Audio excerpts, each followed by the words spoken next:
പാകിസ്ഥാനും ചൈനയും ഉൾപ്പെടെയുള്ള രാജ്യങ്ങളെ അമ്പരപ്പിക്കുന്ന ഒരു വെളിപ്പെടുത്തൽ വന്നിട്ടുണ്ട്. ഇന്ത്യയുടെ പക്കലുള്ള 12 ആണവായുധങ്ങൾ ഏതു നിമിഷവും തൊടുത്തുവിടാൻ കഴിയുമാറ് വിന്യസിച്ചു കഴിഞ്ഞു എന്നാണ് ഏറ്റവും പുതിയ വാർത്ത വരുന്നത്. Stockholm International Peace Research Institute SIPRI എന്ന് പറയുന്ന ഒരു അന്താരാഷ്ട്ര ഏജൻസിയുണ്ട്.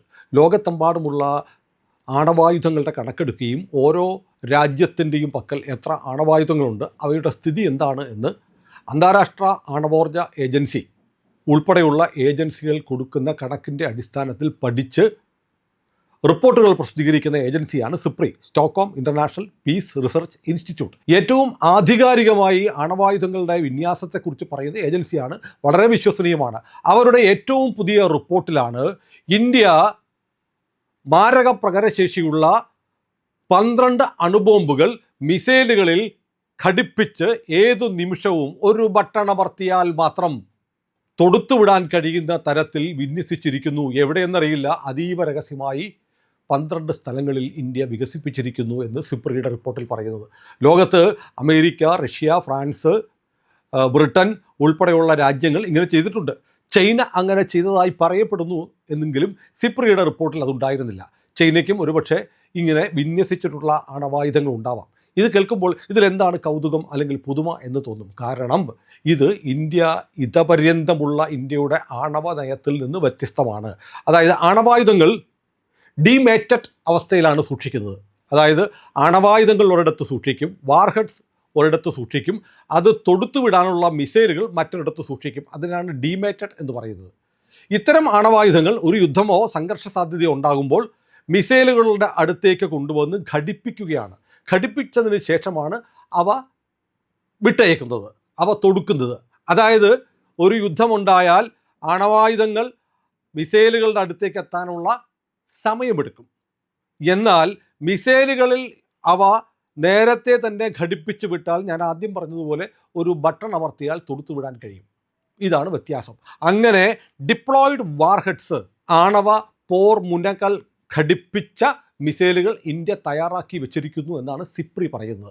ഇതിൽ വ്യത്യാസം എന്ന് പറഞ്ഞാൽ നമുക്കറിയാമല്ലോ, 1974 മെയ് 18 ഇന്ത്യ ആദ്യമായി രാജസ്ഥാനിലെ പൊക്രാൻ മരുഭൂമിയിൽ സ്മൈലിംഗ് ബുദ്ധൻ ചിരിക്കുന്നു എന്ന പേരിൽ ഒരു അണുപരീക്ഷണം നടത്തിയത് സമാധാനത്തിന് വേണ്ടിയുള്ള ആണവ പരീക്ഷണമാണെന്ന് നമ്മൾ പറഞ്ഞു. പിന്നീട് BJPയുടെ നേതൃത്വത്തിൽ അടൽ ബിഹാരി വാജ്പേയിയുടെ സർക്കാർ വന്നപ്പോൾ 1998 നമ്മൾ ഓപ്പറേഷൻ ശക്തി എന്ന പേരിൽ 5 ആണവ പരീക്ഷണങ്ങൾ നടത്തി. അമേരിക്കയുടെ ചാരക്കണ്ണുകളെല്ലാം വെട്ടിച്ച് നമ്മൾ നടത്തിയ പ്ലൂട്ടോണിയം ബേസ്ഡായിട്ട് നമ്മൾ നടത്തിയ ആണവ പരീക്ഷണങ്ങൾ നടത്തിയതിന് ശേഷം 1998 മെയ് 11 ഇന്ത്യയുടെ പ്രധാനമന്ത്രിയായിരുന്ന, BJPയുടെ പ്രധാനമന്ത്രിയായിരുന്ന അടൽ ബിഹാരി വാജ്പേയി ലോകത്തോട് പറഞ്ഞു, ഇന്ത്യക്ക് അണുബോംബുകളുണ്ട് എന്ന് പറഞ്ഞതിന് ശേഷം ഇന്ത്യ മറ്റൊന്നുകൂടി പറഞ്ഞു, ഞങ്ങൾ ആദ്യം ആണവായുധം പ്രയോഗിക്കില്ല, ഞങ്ങളെ ആരെങ്കിലും ആണവായുധം കൊണ്ട് നേരിട്ടാൽ തിരിച്ചടി എന്ന നിലയിലായിരിക്കും ഞങ്ങൾ ആണവായുധം പ്രയോഗിക്കുക എന്നുള്ള നയം ഇന്ത്യ പറഞ്ഞിരുന്നു. ആദ്യം ആണവായുധം പ്രയോഗിക്കുന്ന രാജ്യമല്ല, ആക്രമിക്കുന്ന രാജ്യമല്ല നമ്മൾ, മറിച്ച് പ്രതിരോധിക്കാൻ വേണ്ടി അണുവായുധം പ്രയോഗിക്കും എന്നായിരുന്നു ഇന്ത്യയുടെ പ്രഖ്യാപിതമായ നയം. അടൽ ബിഹാരി വാജ്പേയി അങ്ങനെ 1998 മെയ് 11 പത്രസമ്മേളനത്തിലൂടെ ലോകത്തെ അറിയിച്ചു. അന്ന് നമ്മളിപ്പോൾ മെയ് 11 സാങ്കേതിക ദിനം, ശക്തി ദിനം ഒക്കെ ആയിട്ട് ആചരിക്കുന്നുണ്ട്. ഏതായാലും ഇതിന് ശേഷം നമ്മുടെ പക്കൽ അണവായുധങ്ങളുണ്ട്. ഇന്ത്യയുടെ പക്കൽ വേണ്ട 150ഓളം അണുവായുധങ്ങളുണ്ട് എന്നാണ് സിപ്രി പറയുന്നത്. പക്ഷേ നരേന്ദ്രമോദിയുടെ കാലത്ത് രാജ്നാഥ് സിംഗ് ഒരിക്കൽ പറയുകയുണ്ടായിരുന്നു, ഇന്ത്യക്ക് ഇങ്ങനെ പ്രഖ്യാപിതമായ ഒരു നയമുണ്ട്, ഞങ്ങൾ ആദ്യം പ്രയോഗിക്കില്ല എന്ന്. പക്ഷേ ഞങ്ങളുടെ നിലനിൽപ്പിന് ഭീഷണിയാവുന്ന തരത്തിൽ മറ്റേതെങ്കിലും രാജ്യം ആണവായുധങ്ങളോ മറ്റോ ഉപയോഗിച്ച് ഞങ്ങളെ ആക്രമിക്കാൻ തയ്യാറാവുന്നു എന്നുള്ള ഒരു സൂചന ലഭിച്ചാൽ ഒരുപക്ഷെ ഞങ്ങൾ ഈ നയം മാറ്റിയേക്കാമെന്ന് രാജ്നാഥ് സിംഗ് പ്രതിരോധ മന്ത്രിയായിരിക്കെ ഒരു സ്റ്റേറ്റ്മെൻറ്റ് നടത്തിയത് മാധ്യമങ്ങളിൽ വന്നിരുന്നു. അത് ഇന്ത്യയുടെ നയം മാറ്റമാണ് എന്ന് പരക്കെ വിലയിരുത്തപ്പെടുകയും ചെയ്തു. പക്ഷേ അതിനുശേഷം അത്തരം പ്രസ്താവനകളൊന്നും ഇന്ത്യ നടത്തിയിരുന്നില്ല. പക്ഷേ അതിനുശേഷം ഇന്ത്യയുടെ നയത്തിലൊരു മാറ്റം വന്നിരിക്കുന്നു എന്നതിൻ്റെ സൂചനയാണ് സിപ്രിയുടെ റിപ്പോർട്ടിൽ പറയുന്നത്. സിപ്രി ഇപ്പോൾ എന്താ പറയുന്നത്, ഇന്ത്യ 12 റെഡിയാക്കി വെച്ചിരിക്കുകയാണ്, ബട്ടൺ അമർത്തിയാൽ മതി, അല്ലെങ്കിൽ കേന്ദ്ര സർക്കാർ അല്ലെങ്കിൽ പ്രധാനമന്ത്രിയുടെ അല്ലെങ്കിൽ സർവ്വസൈന്യാധിപനായ രാഷ്ട്രപതിയുടെ ഉത്തരവ് കിട്ടിയാൽ ആണവായുധങ്ങൾ ഒരു ബട്ടൺ അമർത്തിയാൽ നമുക്ക് വിക്ഷേപിക്കാൻ പറ്റും. നമ്മുടെ അഗ്നി സീരീസിലുള്ള മിസൈലുകൾ വന്നു കഴിഞ്ഞു. 8000 കിലോമീറ്റർ റേഞ്ച് വരെ ആണവായുധങ്ങളും വഹിച്ചുകൊണ്ട് പോകാൻ കഴിയുന്ന മിസൈലുകൾ നമ്മുടെ പക്കലുണ്ട്. പാകിസ്ഥാൻ്റെ എല്ലാ പ്രദേശവും, ബംഗ്ലാദേശിൻ്റെ എല്ലാ പ്രദേശവും, ചൈനയുടെ മിക്കവാറും ഭാഗങ്ങളിലൊക്കെ നമ്മുടെ അഗ്നി മിസൈലുകളുടെ പരിധിയിലാണ്. അപ്പോൾ യഥാർത്ഥത്തിൽ നമ്മളിങ്ങനെ 12 ആണവായുധങ്ങൾ തൊടുക്കാൻ സജ്ജമാക്കുന്ന തരത്തിൽ ഏതു നിമിഷവും വിന്യസിച്ചിരിക്കുന്നു എന്നുള്ള വാർത്ത വലിയ രാഷ്ട്രീയ പ്രാധാന്യമുള്ളതാണ്. ഭൗമരാഷ്ട്രീയത്തിൽ വലിയ ചലനങ്ങൾ ഉണ്ടാക്കാൻ പോകുന്ന ഒരു വാർത്തയാണ്. ഇത് പറയുമ്പോൾ ഞാൻ പെട്ടെന്ന് നമ്മുടെ ലോകത്തെമ്പാടുമുള്ള രാജ്യങ്ങളുടെ പക്കലുള്ള അണുവായുധങ്ങളുടെ ഒരു കണക്കൊന്ന് പരിശോധിച്ചു. അമേരിക്കയുടെ പക്കൽ 6185 അണുബോംബുകളുണ്ട്. റഷ്യയുടെ പക്കൽ 6500 ഉണ്ട്. റഷ്യയാണ് ഏറ്റവും കൂടുതൽ അണുബോംബുകളുള്ള രാജ്യം. UK പക്കൽ 200 ഉണ്ട്. ഫ്രാൻസിൻ്റെ പക്കൽ 300 ഉണ്ട്. നമ്മുടെ പക്കൽ 130 മുതൽ 140 വരെ ഉണ്ട് എന്നാണ് സിപ്രി പറയുന്നത്, നേരത്തെ പറഞ്ഞ അന്താരാഷ്ട്ര ഏജൻസി. പാകിസ്ഥാൻ്റെ പക്കൽ 100 മുതൽ 110 വരെ ഉണ്ട് എന്ന് പറയുന്നു. ഇവിടെ നമ്മൾ ആലോചിക്കേണ്ട ഒരു കാര്യമുണ്ട്. അതായത് 1998 മെയ് 11 നമ്മൾ ആണവ രാജ്യമായി പ്രഖ്യാപിച്ചതിന് ശേഷം പാകിസ്ഥാനും അണുബോംബുള്ള രാജ്യമാണെന്ന് പറഞ്ഞു. പാകിസ്ഥാനും നമ്മൾ ആദ്യത്തെ 74 ആണവ പരീക്ഷണം നടത്തിയതിന് ശേഷം എക്യു ഖാൻ ഉൾപ്പെടെയുള്ള ആണവ ശാസ്ത്രജ്ഞന്മാർ വിദേശ രാജ്യങ്ങളിൽ നിന്ന് മോഷ്ടിച്ചു കൊണ്ടുവന്ന ടെക്നോളജിക്ക് ഉൾപ്പെടെ അവരുടെ പക്കലും ആണവായുധം ഉണ്ടാക്കാനുള്ള ഒരു ശ്രമം നടത്തിക്കൊണ്ടിരുന്നു. പക്ഷേ ഇന്ത്യ അണുസ്ഫോടനം നടത്തി കഷ്ടിച്ചൊരു മാസം പോലും തികയുന്നതിന് മുമ്പ് പാകിസ്ഥാൻ ആണവ പരീക്ഷണം നടത്തി. നമ്മൾ ആലോചിക്കണം, പാകിസ്ഥാൻ്റെ ശാസ്ത്ര സാങ്കേതിക രംഗത്തെ മുന്നേറ്റം എത്രത്തോളമുണ്ട്. പാകിസ്ഥാൻ ഒന്നുമില്ല. ഇന്ത്യ ആദിത്യ എന്ന് പറയുന്ന ഒരു പേടകമുണ്ടാക്കി സൂര്യനെക്കുറിച്ച് പഠിക്കാൻ അയക്കുന്നു. നമ്മൾ ബഹിരാകാശത്തേക്ക് മനുഷ്യനെ അയക്കുന്നു. നമ്മുടെ സ്വന്തം സ്പേസ് സ്റ്റേഷൻ ഉണ്ടാക്കുന്നതിനെക്കുറിച്ച് ആലോചിക്കുന്നു. ഇങ്ങനെ ചന്ദ്രയാൻ നടത്തുന്നു, മംഗൾയാൻ പദ്ധതി നടപ്പാക്കുന്നു. അങ്ങനെ ബഹിരാകാശ രംഗത്തുൾപ്പെടെ വലിയ കുതിച്ചുചാട്ടം ശാസ്ത്ര സാങ്കേതിക രംഗത്ത് നമ്മൾ നടത്തിയിട്ടും പാകിസ്ഥാൻ്റെ ഭാഗത്തു നിന്ന് ഇത്തരം ഒരു നീക്കം ഉണ്ടാവുന്നില്ല. അവരുടെ പക്കൽ ടെക്നോളജി ഉണ്ടെങ്കിൽ, അണുബോംബ് ഉണ്ടാക്കാനുള്ള ടെക്നോളജി ഉണ്ടെങ്കിൽ അവർക്കെന്തുകൊണ്ടാണ് മറ്റ് ടെക്നോളജികൾ ഇല്ലാതെ പോകുന്നത്? ഇതാണ് സ്വാഭാവികമായും ഒരു സംശയം ഉണ്ടാക്കുന്നത്. ഇപ്പോഴത്തെ അമേരിക്കൻ വൈസ് പ്രസിഡൻ്റായ JD വാൻസ് തെരഞ്ഞെടുപ്പിൽ മത്സരിക്കുന്നതിന് മുമ്പ് ബ്രിട്ടനെ കുറിച്ചൊരു പ്രസ്താവന നടത്തിയിരുന്നു. ബ്രിട്ടൻ ഇങ്ങനെ പോയി കഴിഞ്ഞാൽ ലോകത്ത് ആണവായുധമുള്ള ഏക മുസ്ലിം രാജ്യമായി, ഇസ്ലാമിക രാജ്യമായി ബ്രിട്ടൻ മാറുമെന്നാണ് JD വാൻസ് പറഞ്ഞത്. അതായത് ആണവായുധം സ്വന്തമായുള്ള ലോകത്തെ ഏക രാജ്യമായി ബ്രിട്ടൻ മാറും എന്ന് JD വാൻസ്, അമേരിക്കൻ വൈസ് പ്രസിഡൻ്റായിരിക്കുന്ന JD വാൻസ് പറഞ്ഞെങ്കിൽ അതിൻ്റെ അർത്ഥം എന്താണ്? പാകിസ്ഥാൻ്റെ പക്കലുള്ള ആണവായുധം പാകിസ്ഥാൻ്റെ അല്ലേ? ഇസ്ലാമിക രാജ്യമല്ലേ പാകിസ്ഥാൻ? വളരെ കൃത്യമാണ് ഉത്തരം. കാരണം പാകിസ്ഥാൻ ഇന്ത്യ അണുവിസ്ഫോടനം നടത്തിയപ്പോൾ തങ്ങൾക്കും ഇതുണ്ടെന്ന് കാണിക്കാൻ വേണ്ടി തങ്ങളുടെ പക്കൽ ഈ ടെക്നോളജി ഒന്നും ഇല്ലാതിരുന്നിട്ടും അമേരിക്കയിൽ നിന്ന് വാങ്ങിക്കൊണ്ടുവന്ന അണവായുധങ്ങൾ അവിടെ വെച്ചു. ഓപ്പറേഷൻ സിന്ദൂറിൻ്റെ സമയത്ത് നൂർഖാൻ എയർബേസ് നമ്മൾ അടിച്ചു തകർത്തു. കിരാന ഹിൽസിൽ നമ്മൾ ബ്രഹ്മോസ് പ്രയോഗിച്ചു. പാകിസ്ഥാൻ്റെ പക്കലുള്ള വാർഹെഡ്സ്, ന്യൂക്ലിയർ വാർഹെഡ്സ് സൂക്ഷിച്ചിരുന്ന സ്ഥലങ്ങളാണ് ആക്രമിക്കപ്പെട്ടതെന്ന് പരക്കെ പറയപ്പെടുകയുണ്ടായി. അവിടെ ആണവ ചോർച്ചയുണ്ടോ എന്ന് പരിശോധിക്കാൻ അമേരിക്കൻ സാങ്കേതിക വിമാനങ്ങളും വിദഗ്ധരും വന്നതിനെക്കുറിച്ചുള്ള വാർത്തകൾ വന്നു.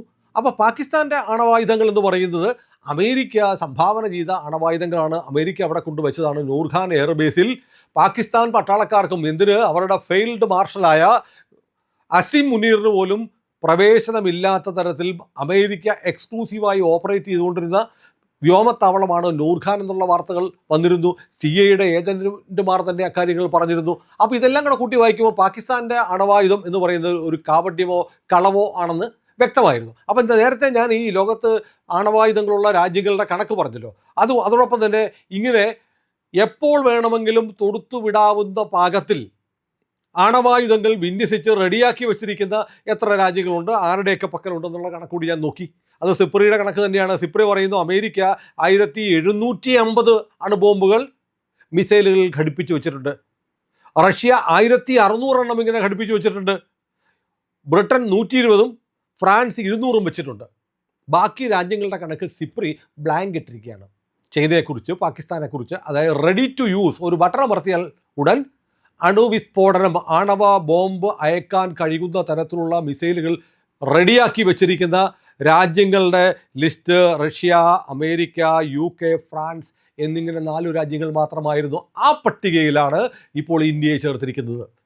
എന്ന് പറഞ്ഞാൽ ആദ്യം പറഞ്ഞതുപോലെ ആദ്യത്തെ ആണവ ആയുധ പ്രയോഗം നടത്തുന്ന രാജ്യമായിരിക്കില്ല നമ്മളെന്നുള്ള നമ്മുടെ പ്രഖ്യാപിത നിലപാടും മാറിയോ? വേണ്ടി വന്നാൽ നമ്മൾ ആണവായുധം പ്രയോഗിക്കും, ആദ്യം തന്നെ പ്രയോഗിക്കാനും മടിയില്ല എന്ന തരത്തിലേക്ക് നമ്മൾ മാറിയോ എന്നാണ് അന്താരാഷ്ട്ര പ്രതിരോധ സൈറ്റുകളിൽ ചർച്ച നടക്കുന്നത്. നമ്മൾ ആലോചിക്കേണ്ട ഒരു കാര്യമുണ്ട്. നമ്മുടെ രാജ്യത്ത് പാകിസ്ഥാൻ നിരന്തരം ഭീകരരെ നുഴഞ്ഞു കയറ്റിവിട്ട് നമ്മുടെ ഒരുപാട് ആക്രമണങ്ങൾ നടത്തുന്നു. നമ്മുടെ പാർലമെൻറ്റ് വരെ ആക്രമിച്ചു. മുംബൈ ഭീകരാക്രമണം നടത്തി. ഇന്ത്യ എന്താ ചെയ്തത്? ഇന്ത്യ അന്നൊന്നും തിരിച്ചടിച്ചില്ല. പക്ഷേ നരേന്ദ്രമോദി വന്നതിന് ശേഷം നിലപാട് മാറി. മോദി പരസ്യമായി പറഞ്ഞു, ഡോവലിൻ്റെ പുതിയ ഡോക്ടറിൻ്റെ ഭാഗമായിട്ടാണ് മോദി പറഞ്ഞത് വെട്ടിക്കേറിയടിക്കും.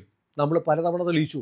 നമ്മൾ മ്യാൻമറിൽ പലതവണ ഈ സമീപകാലത്തുൾപ്പെടെ നമ്മൾ മിന്നലാക്രമണം നടത്തി, ബലാക്കോട്ടിൽ നടത്തി, ഓപ്പറേഷൻ സിന്ദൂർ നടത്തി. ഇന്ത്യയിൽ ഭീകരാക്രമണം നടത്തിയാൽ അത് യുദ്ധമായി കണക്കാക്കി തിരിച്ചടിക്കുമെന്നുള്ള നയം ഇന്ത്യ പ്രഖ്യാപിച്ചു.